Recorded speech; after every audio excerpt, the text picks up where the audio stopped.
Yeah, can I get a coffee with cream and sugar? I'm Sergeant Nathan Wells with the Moore Police Department. I've been an officer for almost 18 years. Almost 8 of that was on motorcycles. So let's you and I talk about motorcycle safety while you enjoy your coffee. So I'm one of the training coordinators for the Moore Police Department, and so we have to coordinate and make sure training happens throughout the agency, not just with one particular unit. Right. You said motors is kind of your passion, though. I love motorcycles.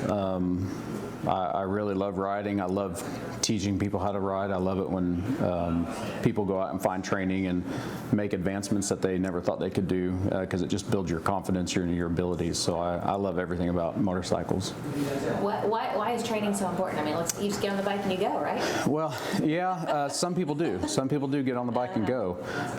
But if you take extra classes and you build those skills, your confidence level to handle unforeseen incidents that happen on the street, we can't anticipate everybody's movement, but when something happens, your ability to control the motorcycle and maybe bring it to a safe stop or evade something that may be in your way is huge in terms of accident prevention. And people that just jump on and go most likely will not be able to do that. And it's just about a comfort thing. You have to become very familiar with your motorcycle, and you just have to know what's going to happen and how you're going to react and how to control it. I hear the term like muscle memory from police officers a lot, and that's why you do the training, is because, so you've got that built in there, and then when you get to that situation, because you're not going to be able to stop and go, wait, time out, let me think about what I need to do, but if it's already in there, is that kind of the idea? Yeah, so, and I talk to our new officers about it whenever they get trained up and they go out on the streets and they shadow our guys. Even those guys at first, they've just learned how to operate the way that officers operate their motorcycles, but it still takes time to build that comfort level. And so, some of their traffic enforcement may be a little bit slower because they're still concentrating on making the motorcycle do what they want it to. And it takes some time, but when that becomes muscle memory, that will happen no matter what. And then they can really concentrate on everything else that's going on around them, because that does become muscle memory. And you just do it because you're so trained. You become very comfortable with it. Do officers ride differently than normal people? Like, what are some of the skills that you train in your officers? Yeah, we talk a lot about the proper manipulation of the brake, the throttle, the clutch, really finding the zone, if you will, the gray zone in the clutch. But doing all those things at the same time is really what makes you keep the motorcycle under power. A lot of people may not understand what that means, especially if they haven't gone to a class. And so what I mean by that is keeping friction to the rear wheel, even in turns, rather than just taking off. I always use the rear brake. The rear brake is so important in motorcycle riding, especially for us, the way that we operate them. And so I think that's where some people that don't have enough training, they don't have that skill. They haven't felt what that feels like and understand how it benefits them. And so it's just the rear brake is underused. But when you use the rear brake while you're making maneuvers, it keeps the bike underpowered. You're extremely less likely to ever drop it. Is that one of the most important things that you teach people in your safety classes? Huge, yeah. We just did just a short eval of the people that want to be motor officers, and I had to tell all of them, hey, you need to be on that rear brake, you need to cover it, you need to be ready to utilize it in these turns.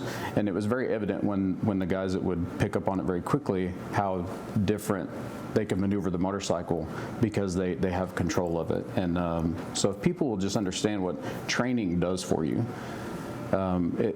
you're just better off 100% than those that just jump on a bike and go. You can be comfortable on a bike, but are you ready for the unforeseen? What about for drivers? Would you say one of the most important things for drivers is being aware? Being very aware. I heard Captain Beeman talk about it's easy to overlook motorcycles just because of their sheer size. They're smaller. Most people, when we're out about in our daily lives, we're looking for the larger vehicles when we want to pull out of a parking lot or turn at an intersection, and it's easy to overlook them. And so that's something that everyday drivers just need to understand and look twice, like look 3 times. Make sure we're actually seeing what we need to see before we make any maneuvers. the responsibility kind of lays equally on the rider and the other drivers. Very much so. We talk a lot about lane position. I'm going to pull out this Jim Handy Dandy whiteboard. But we talk a lot about lane position, and this isn't just for the motorcyclist. This can be a daily driver that makes an adjustment so that they're looking out for the motorcyclist. But even if the vehicle, like this is a 3-lane highway, if a car's in the middle lane, we in motorcycle riding, even in the Motorcycle Safety Foundation courses, we talk about lane positions 1, 2, and 3 in a single lane, where that's for a motorcyclist to consider where to be. And what I want people to understand is if the motorcyclist is over here in lane 1, but the car in the middle lane is over here, how well can they see you out of their mirror? And are you in the blind spot? The B pillars, C pillars on cars can very much create blind spots. And so they have to put forth a lot of effort to see them. But if you see a motorcyclist and you're an everyday driver and you see a motorcyclist riding in a spot that may be not good for you, you can make an adjustment. So you can hit the brakes and make sure that that motorcyclist gets up here to where you have full view of them and we don't have to worry about the mirror. But also for the motorcyclist, think about it.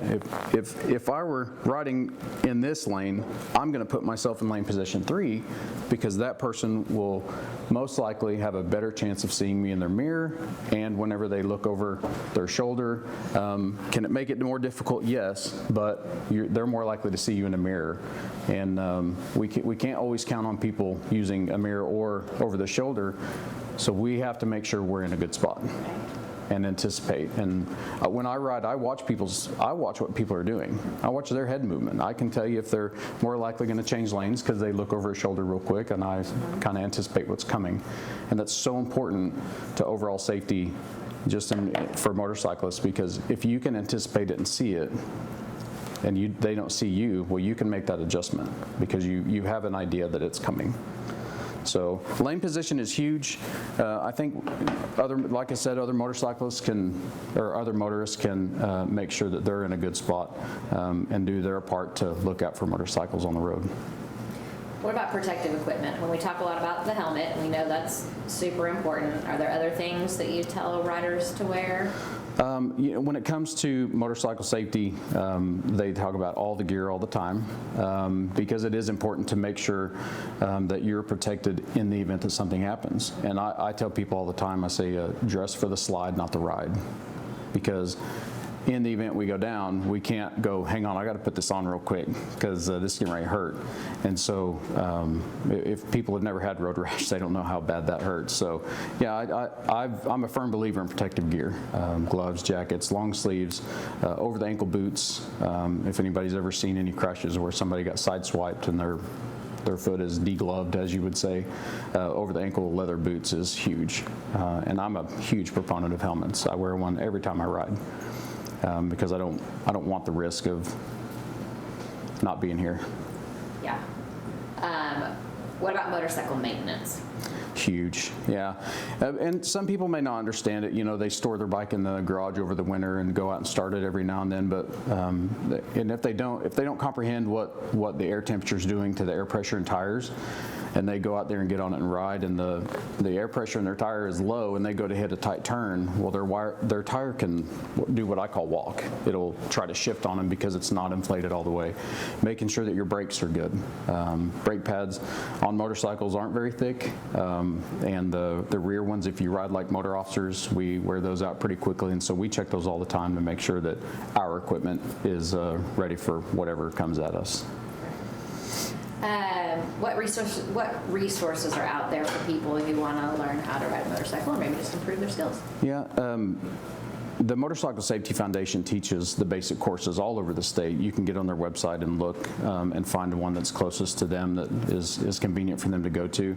But I just want people to understand that's a basic course. There are agencies such as Edmond, OHP, Broken Arrow, Lawton, Tulsa, Oklahoma City. They have shows that are funded by the Highway Safety Office called Share the Road, where you can go and it's a little bit more of an advanced course where you can develop better skills.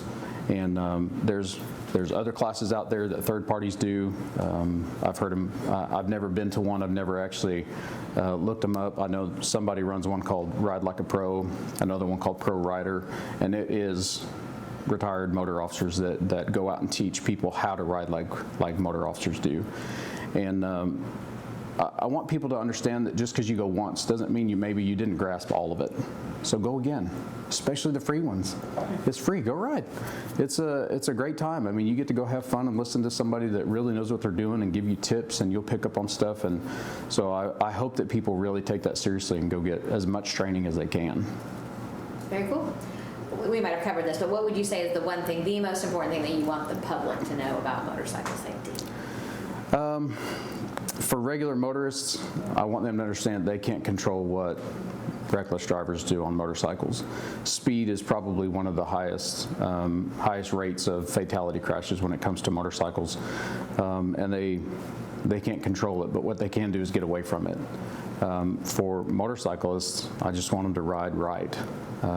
Ride in a manner that's not going to affect other people, and go out and enjoy it, have fun, but just doing so in a careless manner, it has negative effects on not just them, but their family, the officers that have to come out and work a crash, the other person that was involved in it, and I've seen it too many times myself, and I've been on both sides of that. And so inattention to driving is another huge one, and that has built with technology, has become a greater issue. So just pay attention, really just see what's on the road and make everybody safe. So I know distracted driving obviously is huge in cars, people looking at their phones and stuff. I wouldn't think motorcycle riders could be looking at their phones. There's all sorts of mounts where it's mounted right in front of their face. It's still an issue. Sure, it is for them too. There are mounts so you can control your music and all that kind of stuff. You use your GPS and stuff. So that it's an issue on both sides. I won't point fingers at just one. So, but with technology, it has become a greater issue. And it was an issue long before. One of my friends was, we were riding in 2004 together, and there was a girl that was distracted just by passengers in the car. And she didn't see us coming through an intersection and turned in front of him and ran over him and his girlfriend, and she passed away because of the crash. He's still alive, but that was in 2004. And so distracted driving was an issue then. Yeah. So it's not new, but it becomes a worse problem. And in that situation, obviously a life has ended. I'm sure his life was forever changed. The driver that hit them, I'm sure her life was forever changed. Yeah, they had a 3-month-old baby. His life was changed forever. So yeah, it's a huge impact, very, very large impact.